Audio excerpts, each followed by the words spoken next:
El Gobierno valora muy positivamente, como todos ustedes saben, la Constitución como el marco que nos garantiza las libertades, los derechos, la convivencia en nuestro país.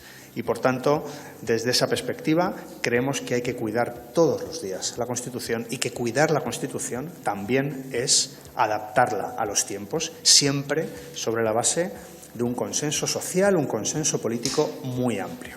Y consideramos que este consenso político, este consenso social, se da en el caso de la reforma del artículo 49 de la Constitución referido a las personas con discapacidad.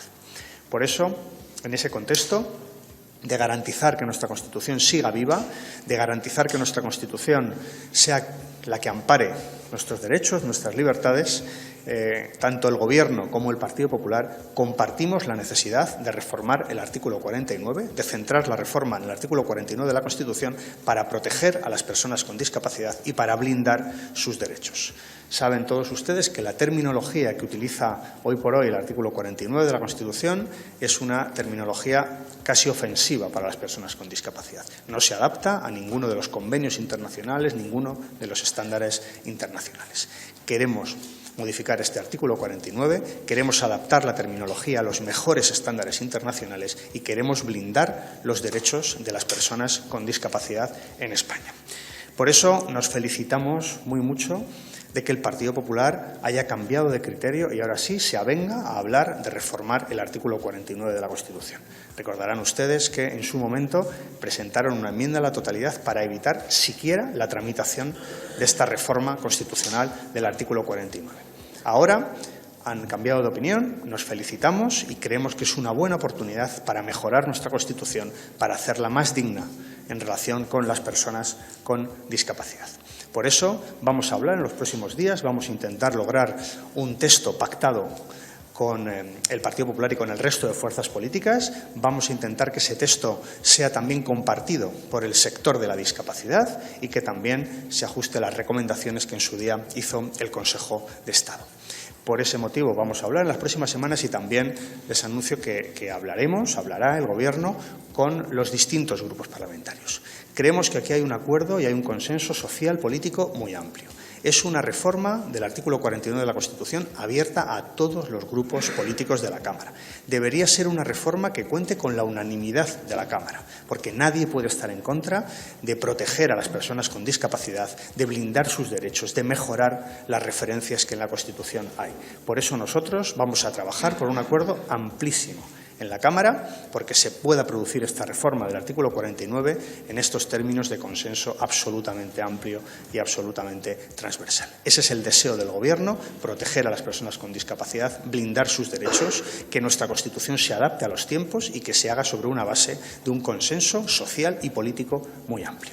Y también en esta línea de cuidar nuestra Constitución, también le he recordado a la portavoz del Grupo Parlamentario Popular que hay un punto de la Constitución que no se está cumpliendo y es la necesaria renovación del Consejo General del Poder Judicial.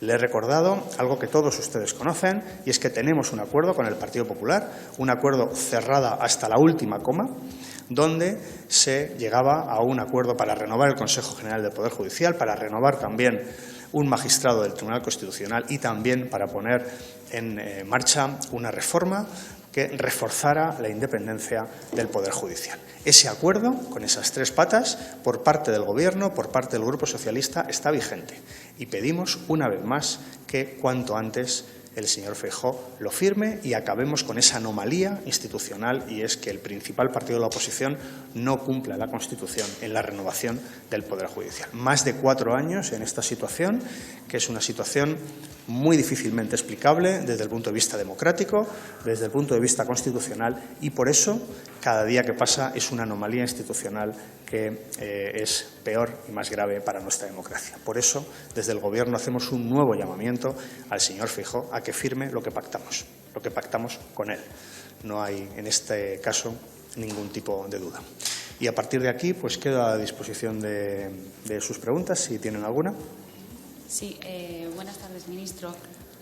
Por años en directo en el Congreso de los Diputados han llegado a un acuerdo con el Partido Popular para reformar el artículo 49 de la Constitución en relación a los discapacitados y alienta, insiste, exige al Partido Popular para la renovación del Consejo General del Poder Judicial. Vamos a las preguntas. Y si ha pesado alguna petición por parte del Partido Popular para que con esta modificación no se abra posibles modificaciones de la Carta Magna o un temor a que alguna formación pida un referéndum. En este caso, gracias. Bueno, llevamos con esta reforma constitucional, que yo coincido que está muy avanzada con el sector, básicamente con CERMI, que saben ustedes que es la organización que engloba a todas las asociaciones del sector de la discapacidad, pero bien es cierto que pese a que parezca una reforma sencilla desde el punto de vista técnico, llevamos ya más de un año con ella y, por tanto, yo creo que es bueno que nos sentemos, que veamos distintas formulaciones y que podamos lograr un texto pactado que ha de contar con la conformidad del sector, ha de contar con la conformidad de las asociaciones de la discapacidad y también que ha de tener en cuenta las recomendaciones que el Consejo de Estado hizo en su momento. Lo que hemos acordado es ceñir la reforma al artículo 49 y, por tanto, en esa línea vamos a trabajar, en que hagamos una reforma de un artículo en una materia donde hay un amplísimo consenso tanto político como social, de reformar ese artículo para proteger, para dar mayor dignidad a las personas con discapacidad. Buenas tardes, ministro. Le quería hacer varias preguntas sobre el tema del envío de tanques Leopard. La ministra de Defensa ya ha dejado algunas informaciones al respecto, pero no hay ningún detalle y no sé si usted nos podría detallar algo más. Por ejemplo, Alemania va a enviar 14 tanques, ya lo ha dicho claramente, no sé España cuál es la cifra de tanques que podría enviar más allá de que estemos a la espera de lo que hagan el resto de socios de la Unión Europea y de la OTAN.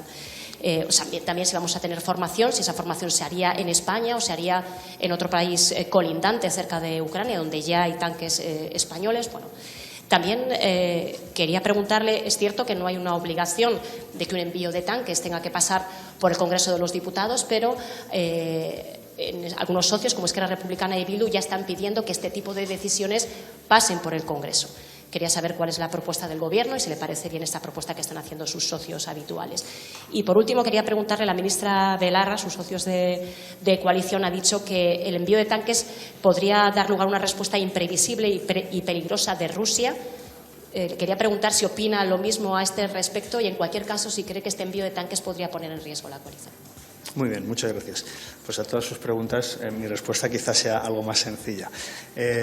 Mire, yo creo que toda la operación que se está desarrollando en Ucrania respecto a la agresión por parte de Rusia es una operación que se está coordinando con todos nuestros socios, con todos nuestros aliados y siempre bajo el paraguas de una operación que coordina y que lidera la OTAN.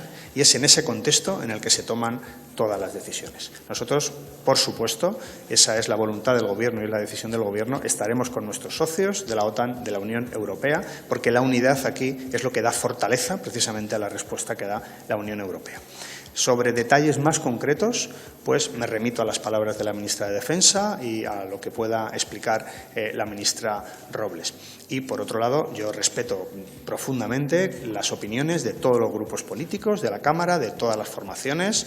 Son absolutamente legítimas, pero la posición del Gobierno es una posición de trabajar de manera unívoca por una operación para evitar esa agresión de Rusia a Ucrania y porque sea una respuesta unitaria de todos los aliados de la OTAN y de todos los aliados de la Unión Europea. Y mi pregunta sería otra. Mi pregunta es, si Putin no hubiera recibido una respuesta tan contundente, tan unitaria de la Unión Europea y de la OTAN, ¿se hubiera conformado con invadir solo Ucrania? Esa es la pregunta. Nuestra libertad y nuestra seguridad está también en juego en Ucrania. Buenas tardes, ministro. Yo le quería preguntar si han hablado respecto al artículo 49 sobre la posibilidad de incluir la enmienda para recuperar el derecho civil valenciano que reclama la sociedad, los juristas valencianos, las Cortes Valencianas, PSPB y PP y la mayoría de municipios también. Y si no lo han incluido, ¿cuál sería el motivo? Hemos compartido. Quería preguntarle también, sobre la Fiscalía ha dicho, otro tema aparte, que mantiene las penas de los condenados del proceso del 1 una valoración. Muy bien. Sobre la primera pregunta, hemos compartido, tanto el Gobierno como el Partido Popular, ceñir la reforma al artículo 49 y no hemos entrado en ninguna otra de las enmiendas que se han presentado por diferentes grupos parlamentarios. Sobre la petición de la Fiscalía de la revisión de penas, quiero decirles que creo que lo más sobresaliente es que, una vez más, se da un paso en lo que el Gobierno ha defendido en todo momento, y es que los hechos de 2017 no quedan despenalizados, fueron delito conforme al Código Penal del 2017 y son delito conforme al Código Penal europeizado y homologado con nuestros países del entorno también en el año 2023. Es decir, son delito en los 2 años, en el 17 y en el 23. Y en esta línea se entabla y se enmarca la petición que ha hecho hoy la Fiscalía. En cuanto a lo que es el comentario sobre el contenido de esa petición, respeto, por supuesto, a lo que el Ministerio Fiscal hoy ha presentado, cuál es su criterio, y también respeto a lo que en su momento el Tribunal Supremo tendrá que decidir respecto a la revisión de las penas. Creo que aquí la categoría política más importante es que se confirma lo que el Gobierno en todo momento ha defendido, y es que los hechos ocurridos en el 2017 eran delito en el 2017 y son delito en el 2023. Y ahora lo son, de acuerdo con un Código Penal que ya sí está europeizado. Pues muy bien, si no me preguntas, gracias a todos y buena mañana. Pues estamos en directo en el Congreso de los Diputados. En esa rueda de prensa del ministro de la Presidencia, Félix Bolaños, acaba de avalar por parte del Gobierno la decisión de los fiscales del Supremo de mantener las penas para los inculpados por el Procés en malversación. Por lo tanto, apoyo por parte del Gobierno a esa decisión de la Fiscalía. También ha informado del acuerdo con el Partido Popular para modificar el artículo 49 de la Constitución relativo a la discapacidad y ha avalado el envío de tanques Leopard a la guerra de Ucrania. Dice que hay que actuar unidos y conjuntamente con nuestros socios europeos y de la OTAN, y que la pregunta es ¿qué hubiera pasado si no hubiera habido una respuesta contundente por parte de la Unión Europea?